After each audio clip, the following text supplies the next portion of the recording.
Lahore truck अड्डे की मशहूर इलियास दुम्बा कराही। ड्राइवर से मालिक तक का सफर कैसे तय किया? कैंची जुत्ती पा के मैं निकर पाई हुंदी सी कि एक गड्डी रोकदा सा। ड्राइविंग की है 5 साल। दुम्बे नूं प्रमोट मैं ही कीता। क्रिकेटर जिन्ने भी ने मेरे होटल दा खाना खांदे ने। ट्रक अड्डे वाले इलियास दुम्बा कराई का नाम बच्चे बच्चे ने सुना है। यहाँ पर आते हैं और लुत्फ अंदोज होते हैं इनके खानों के जायकों से। उनके ओनर मेरे साथ इस वक्त मौजूद है, मोहम्मद परवेज़।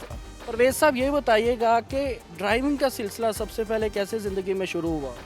जी, ड्राइविंग का सिलसिला ऐसे शुरू हुआ कि मैंने पंजाब यूनिवर्सिटी से LLB किया। LLB के बाद बस एक हाईएस्ट टोयोटा वैगन ले ली, उसको चलाना शुरू कर दिया। वो अभी समझ लो जैसे पढ़ाई के बाद बंदा बेरोज़गार होता है ना, तो मुझे JNC अच्छा लगता। तो मैंने वो ड्राइविंग की है 5 साल। मैंने मेहनत की और जो वैगन स्टैंड पे जब जाते थे ना, तो उस वक्त ना वो फजर के मतलब 4 बजे रात के सुबह के जाना, तो वो बारी होती है कि बारी अगर लेट आनी तो मैंने जूती उतारनी और अपने छत पे वैगन पे ना सिर के नीचे जूती रख के तो आराम करना। अच्छा, ये बताइएगा परवेज़ साहब कि आपने जब LLB की, LLB करने के बाद ड्राइविंग की, तो लोगों के लिए तो ये बड़ा एम्बैरेसमेंट मूव होती है कि यार मैं LLB की थी है, मैं वकील होने के बावजूद ड्राइविंग करूँगा। कोई ऐसी सोच नहीं आई थी कभी? नहीं, ऐसी सोच नहीं। लोगों को ना पता ही नहीं।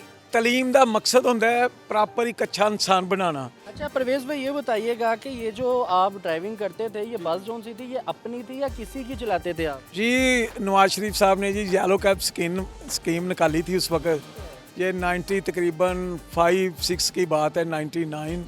हाँ, वो मैंने वो किस्तों पे, जिसको कहते हैं, सच बोलना चाहिए ना, किस्तों पे येलो कैब ली तो फिर मैंने चलानी शुरू कर दी। तो मैं रोज़ाना 600 किलोमीटर सफ़र करता था, सवारियों को लेके जाना फिर लेके जाना फिर। लेकिन रात को दोस्तों के साथ बैठता भी था, फिरता भी था, तो रोज़ाना यही रूटीन। लेकिन जब मैं ड्राइविंग करता था, मैं अपने दरवाजे को 2 दफ़ा ऐसे देख के जाता था, क्योंकि जब ड्राइविंग कर रहे हो ना, तो पता नहीं ज़िंदगी किस मोड़ पे ज़िंदगी की शाम हो जाए। तो दोबारा तब देखता कि शायद आज शाम को ना वापस आऊँ। जैसा काम है ना, तैयारी रखनी चाहिए ना, तैयारी रखनी चाहिए। एक्सीडेंट हो सकता, कोई पता थोड़ा है। हो गया। अच्छा परवेज़ साहब, ये बताइएगा कि आपके फैमिली मेम्बर्स में, जिस तरह अगर भाइयों की बात की जाए या वालिद साहब की बातें की जाए या फिर फोर फादर की, मतलब बाप दादाओं की बात की जाए, तो वो कारोबारी बंदे थे या फिर उन्होंने नौकरियों पर गुजारा किया? जैसे आपको ये अंदाज़ा हो गया कि भाई इस काम में कुछ नहीं है, मुझे आगे बढ़ना है? जी, मेरे वालिद हाजी लाला मोहम्मद शफ़ी, अगर सब्ज़ी मंडी वाले सुन रहे हैं, लाहौर सब्ज़ी मंडी वो सभी जानते हैं कि मेरे वालिद ने आर्मी को सब्ज़ी, आलू, प्याज, फ्रूट, उनको ठेकेदारी निज़ाम होता है ना, वो मंडी से ख़रीद के तो उनको हम देते थे। अभी भी मेरा बड़ा भाई ये कर रहा है। तो मैं खुद, मुझे पता है कि मैंने वो हमारे घर के सामने एक ट्राली पालक की आई थी 150 मन ट्राली पे, तो वो डाटसन वैगन होती थी, तो मैंने उसके 3 फेरे लगाता था। ये फोर्ट्रेस के 2 इशारे छोड़ के ना लेफ़्ट हैंड सप्लाई डिपो है, जहाँ पे फ़ौज के मुझे नंबर का भी पता है, कितना वो माल लेते हैं। तकरीबन 150-200 मन सब्ज़ी रोज़ होती थी, तो वो हम देते थे, आलू और प्याज इसके अलावा। परवेज़ साहब, ये बताइएगा कि स्ट्रगल आपने ज़िंदगी में की, लेकिन कब ज़िंदगी के मोड़ पर आपको ये अंदाज़ा हो गया या रियलाइज़ किया कि यार ये ड्राइविंग मेरे लिए नहीं है, मुझे अब कोई कारोबार करना है और इलियास दुम्बा कराई एक ब्रांड खोलना है मुझे? नहीं, इलियास दुम्बा कढ़ाई खोलन तो पहले भी जी असी बड़े लाहौर दे साइकिल स्टैंड जड़े ने, मैं तकरीबन, अगर कोई देखने वाले देख रहे हैं, तो मैं तकरीबन 35-40% मैं चालू किए ने। लिबर्टी मार्केट जी है, Liberty market, upper D, lower D, lower D से इस टाइम जी पार्किंग लग रही है ना, पर डे 2 तो 2.5-3 लाख रुपया पर डे आमदन है, मैं भी की हुई है। सादक प्लाजा है, मसलन नक्की मार्केट जिन्होंने कहते हैं, फुहारा चौक है, मसलन बेशुमार शाहिदमान मार्केट। तो देखने वाले ਜਿਹੜੇ मैं देख रहे हैं उन्होंने पता है सच बोल रहा या झूठ। तो मैं चालू किए ने। फोर्ट्रेस स्टेडियम भी मैं ठेका करता रहा पार्किंग का। उस तो बाद लिफ्टर चलाए ज़िंदगी 'ਚ। एक पुलिस वाला नाल साडे हुंदा सी, ते लिफ्टर का एक ठेका हुंदा सी, ਉਹ ਅਕਬਰੀ, ਲੁਹਾਰੀ, ਸ਼ਾਲਮੀ, शिमला पहाड़ी, असी इस तरह करके ना कारोबार, मसलन मजदूरी टाइप जो भी है ना कीता है। अच्छा परवेज़ साहब, ये बताइएगा कि जब आप ड्राइविंग करते थे तो रोज़ाना की कितनी आमदन हो जाती थी? ਜੀ ਉਸ ਦੌਰ 'ਚ ਆਮਦਨ ਹੋ ਜਾਂਦੀ ਸੀ ਕੋਈ 2200-2500 ਰੁਪਏ ਪਰ ਡੇ। ਇਹ 90 ਤਕਰੀਬਨ 99.5 ਦੀ ਗੱਲ ਹੈ। ठीक हो गया। अच्छा परवेज साहब ये बताइएगा कि इलियास दुम्बा कराई का ख्याल आपको कैसे आया? सच बताने आपने शुरू की बात। ਨਹੀਂ ਮੈਂ ਸੱਚ ਹੀ ਬਤਾਵਾਂਗਾ ਤੇ ਦੁੰਬਾ ਕੜਾਈ ਦਾ ਕਾਰੋਬਾਰ ਕੀਤਾ ਹੈ ਤੇ ਫਿਰ ਸ਼ੁਕਰ ਹੈ ਅੱਲਾ ਦਾ। अच्छा ट्रक अड्डे के नाम से बड़ा मशहूर था, पहली ब्रांच आपने वहाँ बनाई, कोई खास बात वहाँ पर खोलने की ब्रांच? ਨਹੀਂ ਟਰੱਕ ਅੱਡੇ ਦਾ ਨਾਂ ਹੀ ਹੈ ਲੇਕਿਨ ਉੱਥੋਂ ਸਾਰੇ ਡਿਫੈਂਸ ਅੰਦਰੂਨ ਸ਼ਹਿਰ ਮਾਡਲ ਟਾਊਨ ਇਚਰਾ ਸਾਰੇ ਲੋਕ ਉੱਧਰ ਹੀ ਜਾਂਦੇ ਨੇ ਤੇ ਲੇਕਿਨ ਉਹ ਇੱਕ ਮਸਲਾ ਸਮਝ ਲਓ ਲੋਕ ਆਊਟਿੰਗ ਪੁਆਇੰਟ ਸਮਝ ਲਓ ਇੱਕ ਢਾਬਾ ਹੈ ਕਿ ਸਮੇਂ ਫੱਟੇ ਲੱਗੇ ਨੇ ਕੁਰਸੀਆਂ ਲੱਗੀਆਂ ਨੇ ਤਕੀਏ ਨੇ ਗੋਲ ਤਕੀਆਂ ਤੇ ਲੋਕ ਉੱਥੋਂ ਆਉਂਦੇ ਨੇ ਤੇ ਉੱਥੋਂ ਟਰੱਕ ਅੱਡੇ ਤੋਂ ਬਾਅਦ ਮੈਂ ਗੁਲਸ਼ਨ ਦਾ ਵੀ ਦੂਸਰੀ ਦੁਕਾਨ ਬਣਾਈ ਹੈ ਤੇ ਦੁੰਬੇ ਨੂੰ ਅਗਰ ਕੋਈ ਕਹੇਗਾ ਅਗਰ ਕੋਈ ਝੂਠ ਹੈ ਸੱਚ ਕਹਿਣ ਵਾਲਾ ਮੇਰੇ ਸਾਹਮਣੇ ਹੈ ਦੁੰਬੇ ਨੂੰ ਪ੍ਰਮੋਟ ਮੈਂ ਹੀ ਕੀਤਾ ਹੈ ਮੇਰੀ ਵਜ੍ਹਾ ਤੋਂ ਹੀ ਦੁੰਬਾ ਲੇਕਿਨ ਉਹ ਜਿੰਨੇ ਮੇਰੇ ਕੋਲ ਬੱਕਰ ਬਹਿਣ ਵਾਲੇ ਮੇਰੇ ਕੋਲ ਬਹਿਣ ਵਾਲੇ ਮੇਰੇ ਹੀ ਦੁਸ਼ਮਣ ਬਣ ਗਏ ਉਹਨਾਂ ਨੇ ਜਗ੍ਹਾ ਜਗ੍ਹਾ ਦੁਕਾਨਾਂ ਖੋਲੀਆਂ ਨੇ ਉਹਨਾਂ ਨੂੰ ਕੋਈ ਪਤਾ ਪੁੱਤਾ ਹੈਗਾ ਕੋਈ ਨਹੀਂ ਦਾ। लेकिन परवेज भाई ये बात माननी पड़ेगी, अगर कहीं भी दुम्बा कराई की बात की जाए ना वो पहले पूछते हैं यार वो ट्रक अड्डे वाला तो नहीं बनता। ਬਿਲਕੁਲ ਜੀ ਟਰੱਕ ਅੱਡੇ ਵਾਲਾ ਟਰੱਕ ਅੱਡੀ एक पहचान होती है ना हर शख्स की,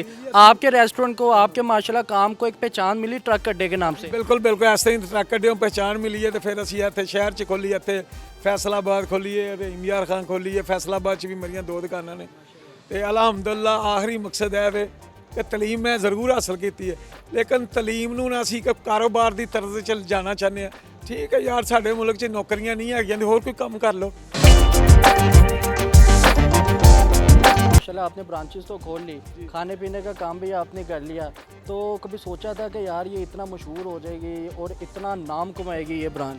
ਜੀ ਬਹਰਾਲ ਮੈਂ ਜੀ ਮੈਨੂੰ ਮੈਂ ਆਪਣੇ ਇੱਕ ਇੱਕ ਗਾਹਕ ਨੂੰ ਕੈਂਚੀ ਜੁੱਤੀ ਪਾ ਕੇ ਤੇ ਮੈਂ ਨਿੱਕਰ ਪਾਈ ਹੁੰਦੀ ਸੀ ਤੇ ਮੈਂ ਇੱਕ ਇੱਕ ਗੱਡੀ ਰੋਕਦਾ ਸਾਂ ਮੈਨੂੰ ਪਤਾ ਹੈ ਮੈਂ ਕਾਤ ਨਹੀਂ ਭੁੱਲਿਆ ਤੇ ਮੈਂ ਇੱਕ ਇੱਕ ਗਾਹਕ ਨੂੰ ਅਲਹਮਦੁਲਿਲਾ ਹੁਣ ਵੀ ਮੈਂ ਗਾਹਕ ਨੂੰ ਜਿਹੜਾ ਵੀ ਖਾਣਾ ਖਵਾਉਣਾ ਮੇਰਾ ਗਾਹਕ 99 ਪਲੱਸ ਪੁਆਇੰਟ ਰਾਜ਼ੀ ਜਾਂਦਾ ਹੈ। ਇਹ ਮੈਨੂੰ ਨਹੀਂ ਪਤਾ ਹੈਗਾ ਮੈਨੂੰ ਨਹੀਂ ਪਤਾ ਕੁਦਰਤ ਦੀ ਖਾਸ ਰਹਿਮਤ ਹੈ ਮੇਰੇ ਕਸਟਮਰ ਬਾਹਰ ਬੈਠੇ ਨੇ ਕਿਸੇ ਨੂੰ ਵੀ ਜਾ ਕੇ ਪੁੱਛ ਲਓ ਖਾਣਾ कैसा है अल्हम्दुलिल्लाह अल्हम्दुलिल्लाह। अच्छा अकेले इस सफ़र का आगाज़ किया था या फिर कोई साथ था? होता है ना समटाइम भाई होता है या दोस्त होते हैं दोस्त अहबाब होते हैं, या अकेले इस सफ़र की जानेब चले आप? नहीं मैं अकेला ही हूँ मेरे साथ कोई नहीं है मेरे बीवी और बच्चे हैं मेरे बच्चे हैं पढ़ते हैं वो साथ काम भी करती है बीवी को भी पता है उसको भी काम ये आता है। या परवेज साहब ये बता सकते हैं कि एक ब्रांच की आमदन माहाना कितनी है? नहीं जी एक दुकान की आमदन महाना कितनी है शुक्र अल्हम्दुलिल्लाह अगर दुकान अपना खर्चा कट जाए तो अल्हम्दुलिल्लाह दे खुश रहना चाहिए।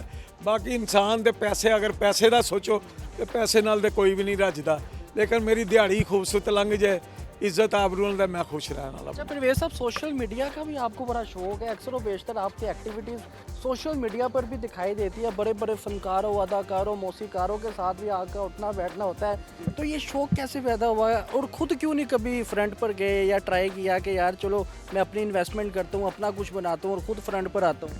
नहीं फ्रंट ਤੇ ਆਉਣ ਦੀ ਕੀ ਜ਼ਰੂਰਤ ਹੈ ਲੇਕਿਨ ਅਸੀਂ ਫਰੰਟ ਤੇ ਆਪਣੇ ਸਾਨੂੰ ਆਪਣੇ ਹੀ ਨਹੀਂ ਟਾਈਮ ਮਿਲਦਾ ਲੇਕਿਨ ਸਾਰੇ ਸਿੰਗਰ ਹੋ ਗਏ ਆਰਟਿਸਟ ਹੋ ਗਏ ਨੇ ਮੇਰੇ ਦੋਸਤ ਨੇ ਅੱਛਾ ਤਲਕ ਹੈ ਕ੍ਰਿਕਟਰ ਜਿੰਨੇ ਵੀ ਨੇ ਕ੍ਰਿਕਟਰ ਅਗਰ ਦੇਖ ਰਹੇ ਨੇ ਮੇਰੇ ਹੋਟਲ ਦਾ ਖਾਣਾ ਖਾਂਦੇ ਨੇ ਚਾਹੇ ਸ਼ਦਾਬ ਖਾਨ ਹੈ ਚਾਹੇ ਹਸਨ ਅਲੀ ਹੈ ਚਾਹੇ ਕਾਮਰਾਨ ਅਕਮਲ ਹੈ ਉਮਰ ਅਕਮਲ ਹੈ ਜਿੰਨੇ ਵੀ ਨੇ ਹੁਸਨੈਨ ਹੈ आरस रूफ है मसलन मैं किन्ने भाइयों का मैंने सारे जानते हैं। अच्छा परवेज साहब एक गहरी बात पूछने लगा हूँ, ये बताइएगा क्या पीआर के लिए उनको बुलाया जाता है या फिर एक दोस्ताना माहौल के लिए उनको बुलाया जाता है? नहीं जी दोस्ताना माहौल पीआर का नहीं पीआर सिर्फ सोने रब नाल होनी चाहिए है बाकी जीरो है। पीआर इमरान खान की घट सी नवाज शरीफ की घट सी फैज़ मीद की घट सी दसो ना बस अल्लाह की रहमत मंगनी चाहिए चाहे एक कढ़ाइयाँ धोने वाला एक चपड़ासी है एक कैमरामैन अल्लाह की रहमत होए तो बादशाह की जिंदगी गुजार रहा है ठीक है।